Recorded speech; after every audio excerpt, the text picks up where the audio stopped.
How to request no contact delivery on DoorDash. Hi everybody. If you guys are wanting to do that, you may follow up these simple steps. All you gotta do is first of all head over and open up the DoorDash application on your device. And once you open it up, you may just head over with the process of placing an order.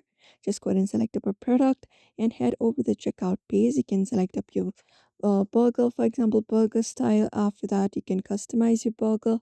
And once you're done with everything, you can look out for add to order option. And once it is added, you will be finding your cart here. Continue with the process. And from this process, you just need to look out for this checkout page.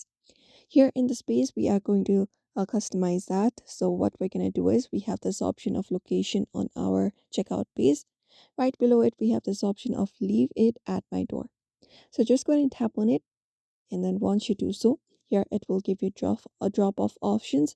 You can select the option of second option so that you do not have to contact the delivery driver. You can just select the option of leave it at my door, and you can even type in instructions like how would you like to be it to be dropped. For example, ringing the bell after the drop off or leaving next to the porch. You can just go ahead and type in the instructions. After that, just go ahead and update option, and once it is done, you can just go ahead and place your order, and your order will be placed the way you want it.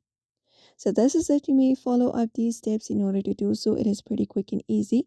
So I hope this video was helpful. Give it a thumbs up and subscribe for more tips and tutorials.